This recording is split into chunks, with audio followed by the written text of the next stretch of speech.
as we know, as the President of Parliament said, a lot going on in this country.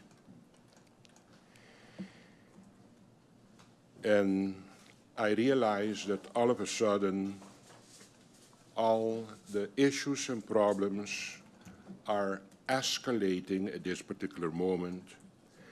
And especially in the phase that I assumed office as Prime Minister of country St. Martin, actually I'm dealing on a daily basis with actually the consequences of negligence of governments for a year already. And of course, I will assume my responsibility to try to get to solutions for the people of my country. And of course, with the presence of the fire department and ambulance department this morning in the building of Parliament, I will always commit, as I am committing with the challenges of our national utility company. Of course, although I didn't cause the problem, I'm still committing, assuming my responsibility to make sure that we take the right decisions to increase the livelihood of all the people of St. Martin. And I'm very grateful to the President of Parliament that she came to the conclusion after the official request from the union representing the fire department and ambulance department for her to give a follow-up to their request today after this session. Madam Chair, since taking office for the first time in May 2024, this government has been confronted with an ongoing energy crisis that has negatively impacted all households and businesses in this country. A situation which is a result of, as I just said, years of mismanagement and lack of proper decision-making. This government has worked with urgency since I assumed office in May last year, confronting also a political crisis with throwing down my government, assuming back in November the 26th with a new Cabinet Marcelina II. I stayed focused and tried to do what has to be done and still has to be done to stabilize this country. This government has worked with urgency and determination in its capacity as shareholder representative to facilitate the stabilization of the operations of NVGB and have been able to make significant progress, as can be felt by every citizen and business when we think back to the multiple daily blackouts and load shedding that was faced for a significant part of 2024. And that started actually before or in the month that I assumed office as Prime Minister. Madam Chair, I want to repeat that despite the ongoing efforts of this government, the issues at NVGEBE persist due to past, I continue to repeat this, past chronic negligence and lack of good, proper decision-making, such as, for example, a lack of strategic investments in the company, adequate planned maintenance, and failure in submitting audited financial reports to the shareholders. And that was going on for years and for years. Madam Chair, this government handled the energy crisis of last year by just staying focused.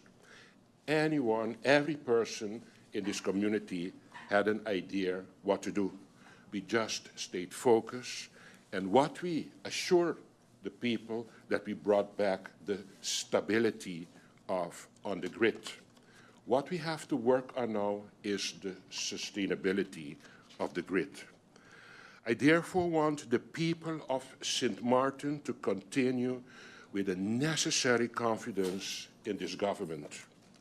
This government will continue to put the best interest of the people of St. Martin first and do what is necessary to ensure that our sole utility provider has a stable future while providing the service that the people of this country deserve.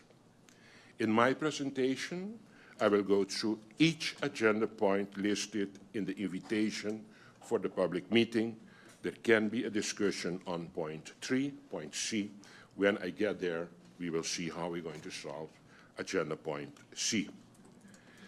The slide 2, the agenda point A, update on the status, timelines, and disbursements of the long-awaited promised relief measures. Before we go any further, it is important to understand the context under which we find ourselves as a government and a country as it relates to NVGB. There has been an ongoing energy crisis affecting all households and businesses. We also have been dealing with high electricity costs and the lingering effects of the 2022 cyber attack. 3, as a result, the public confidence in NVGB has significantly decreased. 4, this government, as shareholder representative, has been proactive in facilitating solutions to handle this energy crisis and restore confidence back in the only utility company of our country. The actions taken to stabilize the grid are well known, most notably for the immediate term, the commissioning of the rented 10-megawatt containerized generators, and further, the purchase of the 20-megawatt containerized generators in a rent-to-own agreement. Also, the securing of a loan of $42 million for the purchase of much-needed new generators, along with a grant of $1 million for technical assistance, to name a few what this government has done in a small year that he is in office. We will continue this proactive approach as we work towards the restoration of confidence of NVGB. Slide 4. Government continued to take concrete steps towards relief for the people of St. Martin by requesting BTP St. Martin to conduct an examination of the fuel clause with the aim of determining the validity and reliability of the fuel clause as applied by NVGB, and also to look into the possibility of lowering the fuel clause in order to lower the overall cost of energy and water bills for the consumers. Madam Chair, it should be noted that the step taken by this government to commission such a report has not been taken before any government or GB itself. On November the 25th, 2024, government sent its formal request to BTP. BTP St. Martin contacted the regulatory authority Curaçao, the RAC, to assist in his evaluation, as RAC has been regulating these tariffs on Curaçao since 2010. RAC delivered its report titled Evaluation of Electricity and Potable Water Tariffs for St. Martin on April the 30th, 2025. Government sent a formal letter to the Supervisory Board of Directors on May the 22nd, 2025, informing them and providing them a full copy of the report. In this same correspondence, guided by the RAC's evidence-based independent findings, government issued a formal opinion to the SBOD, the Supervisory Board of Directors, for the Supervisory Board of Directors to give indications to the management of NVGB for the following. First, correct the identified irregularities in the fuel clause for electricity based on the calculation principles as mentioned in the report, which would result in at least a downward correction of the electricity tariffs of 6 to 7 cents per kilowatt hour. And that effectively, if possible, as of July 2025 billing cycle. The second recommendation from the shareholders to the Supervisory Board was follow up on the recommendations in the report for as far as these concerns GB and provide their feedback no later than the first week of August 2025. It is important to note once more that this formal opinion for a reduction was not unfounded. It was done with a very capable institution in Curaçao that is doing it since 10-10-10. It was evidence-based, determined to be feasible, and designed to deliver measurable relief to every household in St. Martin. In addition, a confidential version of this report was supplied to Parliament on June 19, 2025. It also notes that on August 4, 2025, we received a request from the Chair of Parliament to provide a redacted version of this report. A request was sent on August the 6th to BTP for the preparation of a redacted version for Parliament. This redacted version was received and immediately sent on the same day, being August the 12th, 2025. Slide 5. As a response to the formal letter of government to the Supervisory Board of Directors on May the 22nd, the Supervisory Board of Directors informed the shareholder by letter dated the 17th of June that the Supervisory Board was not in agreement with the opinion of the shareholder. Instead, the SBOD, the Supervisory Board, proposed the following measures that they consider relief for the people of St. Martin.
Are you SXM insured? Do you have a valid medical insurance status? SXM is cardless. Request your My SXM account today and enter the virtual office of SXM. Go to sxv.sx and sign up now. SXM, yeah, your social health insurances. The Ministry of Vromi Department of Infrastructure Management, together with the Police Department KPSM, is making changes to traffic on a section of Canagita Street and Manzanella Stake, Phillipsburg. The Canagita Street from the intersection with Percy LaBega Street to Manzanella Stake will now be a one-way street. Inbound traffic can enter Canagita Street from Percy LaBega Street and drive straight ahead or turn left into Manzanella Stake. Outbound traffic leaving town on Canagita Street must make a right turn onto Manzanella Stake. Entry further into the Canagita Street will no longer be permitted. Outbound traffic exiting Manzanella Stake onto Walton Nisbet Road can either make a right or left-hand turn. The Ministry of Vromi, Department of Infrastructure Management, and the Police Department would like to thank the public for their attention to this change. Please follow the new traffic rules and signage and drive safely.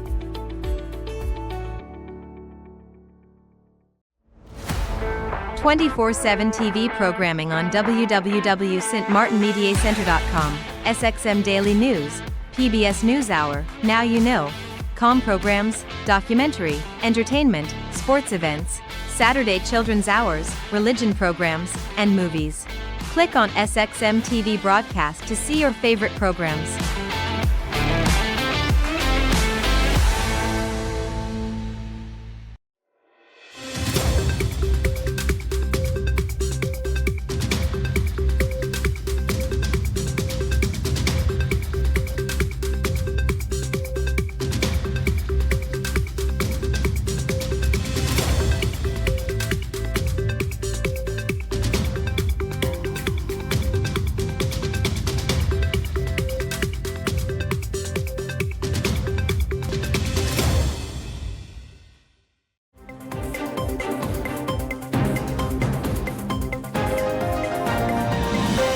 It's unfortunate that we have to be here like this, and this is something that has been going on since I had started 12 years ago at the ambulance department, and this situation is something that the ambulance department has been fighting for, has been addressing over and over and over again. So just a little background. Like I mentioned, my name is Jean Illich. I'm an ambulance registered nurse. I'm also the shop steward for the ambulance department and also a board member of the WICSU PSU.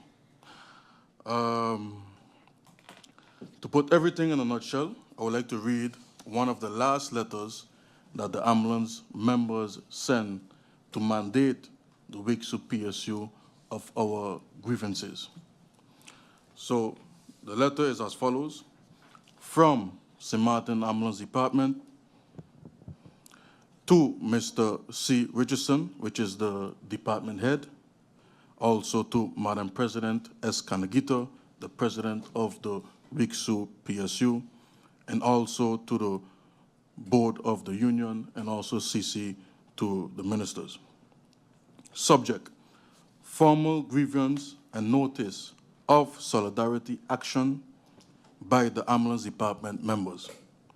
Mr. Daniel and I, the union representative for the St. Martin Ambulance Department personnel, are writing on behalf of all the members of the ambulance department to inform you of the measures we will be taking in solidarity. The St. Martin government continues to demonstrate a lack of respect towards the ambulance department. Now, a little background. On April 26, 2025, we brought to your attention several grievances faced daily by the ambulance department and the citizens of St. Martin during the carnival season. We outlined the need for proper tools and clearly enforce restrictions with control access, stating that our members could not continue to operate effectively under the current circumstances. It was also emphasized that during the carnival season, the ambulance department served not only the Dutch side of the island, but also visitors from the French side and also international tourists. The grievances is as followed.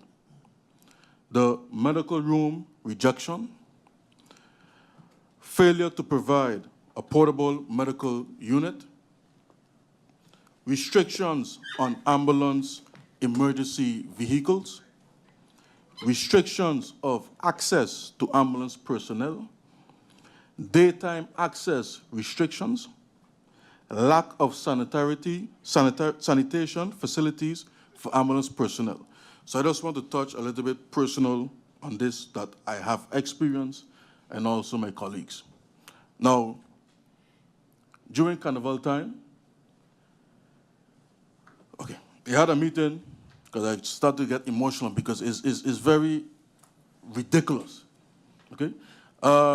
When I asked the Council of Ministers how many ambulances has worked during the day, during the night, and during the afternoon, no one can answer. In the nighttime, you have one ambulance, 2 people for umpteen thousands of people. 60,000? 60? No, how much? For the whole country? Yeah, they give you. And, and also during the day. So during the day, we have 2 ambulances. During the afternoon, it's 2 ambulances. During the night, it's 1 ambulance.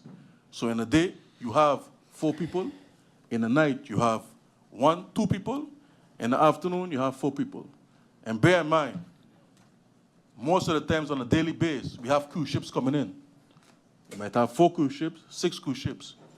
We have patients coming in on a helicopter from Sabre and Station. We have patients that need to be transported from home, from hospital, back to home. And still yet, we have the public, which consists of accidents and other emergencies. And we still also covered the doctor clinics with those 4 people. And one of the questions asked is when it comes to the medical facility in the Carnival Village. During Carnival time, is a special team that has to work for overtime.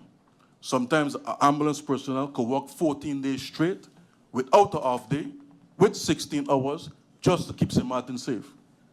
So during Carnival time, it have a special team that does work that not entitled to, but they could sign up to work for Carnival. Okay?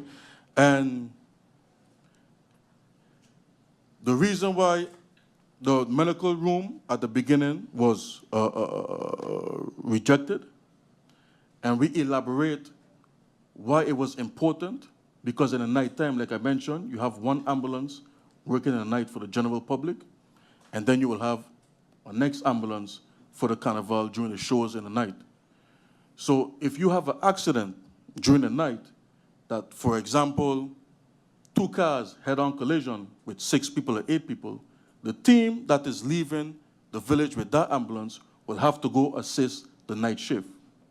But you still have Foot Patrol ambulance personnel, which consists of registered nurses and technicians that will be in the village.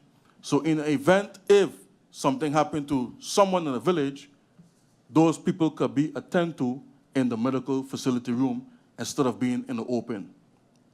That was one of the grievances we also had. Based on my experience, also for the Juve, okay, I worked 16 hours. Me and my colleague was driving past the Carnival Village, and I told him, listen, let's stop to go inside the Carnival Village to get a bottle of water and a Johnny cake. They refused us from going inside of the Carnival Village with the vehicle to get such. That's why one of the grievances was also that. It's not fair that ambulance personnel, especially females, when they come in a village to work, they have to go outside the Carnival Village, or they have to leave the Carnival Village and leave all the people in the village attended and go all the way to Hill to use the bathroom. Because the bathroom upstairs in the Carnival Village, they refuse us from using it, which is the next grievance we also had. Now I will continue reading the letter. At that time, we made it clear that we could no longer accept the disrespect and disregard shown by the SCDF. Therefore, the members of the ambulance department, along with the representative, stood united in solidarity and immediately initiated a go slow until the SCDF provided a written response addressing the above listed grievances and scheduled a meeting. The implementation of the go slow in April, in solidarity with the St. Martin Fire Department, including the following actions. No special teams would be assigned to work inside the festival village for the remainder of the carnival season. No ambulance units would be stationed inside of the village. No ambulance would participate in the parade. All medical emergencies inside the festival village would need to be reported via 911 ambulance, would be dispatched only if an available ambulance is available based on the triage protocol. In the event of an emergency in the festival village where no ambulance is available, the St. Martin Ambulance Department will not be held liable. Liability would rest with the STDF. Like I mentioned before, working for Carnival, it's an overtime. We don't have to work for Carnival. It's an overtime. Even we do overtime to keep the community safe. If we don't take overtime, you have days St. Martin don't have no ambulance running. And we have been asking over and over and over for employment. All members signed in solidarity with this agreement. Following this, an emergency meeting was held involving all relevant parties: the Honorable Prime Minister, Minister of General Affairs, Minister of VSA, and also COM. Mandate President of WICSU PSU and the board, the department head, and members of both the ambulance and fire department alongside with the shop stewards. We agreed to take part for the remainder of the carnival season in exchange for the follow-up meeting to be held on May the 9th, 2025, with confirmed and agreed action points. The action points agreed upon between the Minister of VSA, Minister of General Affairs, WICSU PSU, and the ambulance department members goes as follows: compensation for irregular working hours, review of the current legal status, which is the res petiti of personnel, neutral parties to be involved in future negotiation, excluding Mr. Luke Hackens, Mr. Hensley Plantain, Mr. Peter Lucas, and Ms. Marisha Richardson. A finalized function book with appropriate salary scales, clear guidelines and regulations for overtime pay, clarification on the timeline for payment of the cost of living adjustment, implementation of the collective labor agreement, formal acknowledgement of the ambulance covenant, facilitation of the first aid room in the festival village as per design drawings submitted by Limitless NV, execution of agreement listed in a letter of April 28, 2025, especially 1, a placement of a container as agreed upon, 2, parking of the ambulance inside the festival village based on available space. Now, we try our best to keep the community safe. And we keep telling over that time, we kept saying over and over to the Carnival Committee, based on the type of shows and the capacity of people that will be in the village, the ambulance department will need to know how we will manpower our staff. How many ambulances will be inside of the village, how many ambulances will be in the backstage, or those parked outside. All of those things were restricted.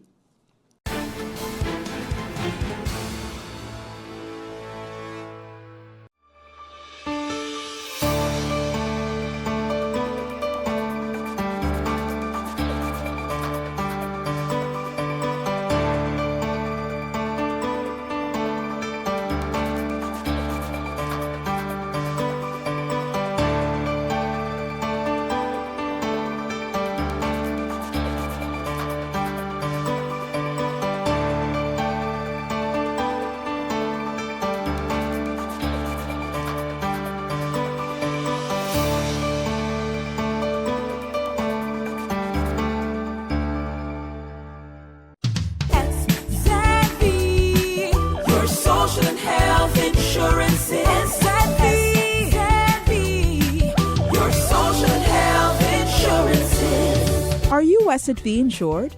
Do you have a valid medical insurance status? SXV is cardless. Request your MySXV account today and enter the virtual office of SXV.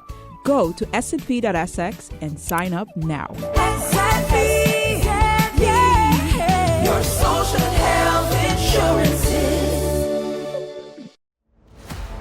24/7 TV programming on www.stmartinmediacenter.com, SXM Daily News, PBS NewsHour, Now You Know, com programs, documentary, entertainment, sports events, Saturday children's hours, religion programs, and movies.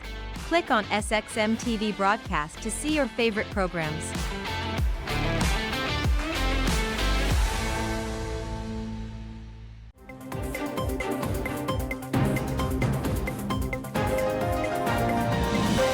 So I want to give just a little brief synopsis of just the taxis right now. So key data that we've verified.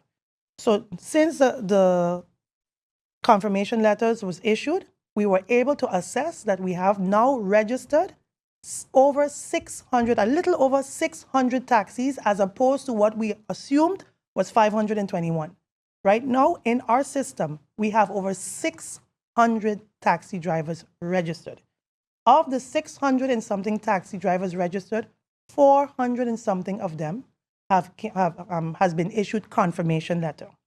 What we did with the 400 and something, we did something called a KYC, so know your customer. We went and we did a full cleanup, and we were able to pull of the 400, 247 clearly their ages, everything completely a full breakdown. So I want to give, that's like 65% right now of the 400 that is now legally operating.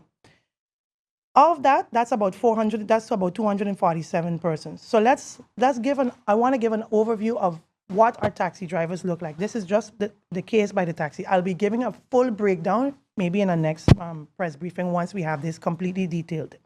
So by age group, and we're looking at verified 247 out of the 400. Age group, age 21 to 30, 2 taxi drivers. Age 31 to 40, 14 taxi drivers. Age 41 to 50, 40 taxi drivers. Age 51 to 60, 42 taxi drivers. Age 61 to 70, 70 taxi drivers.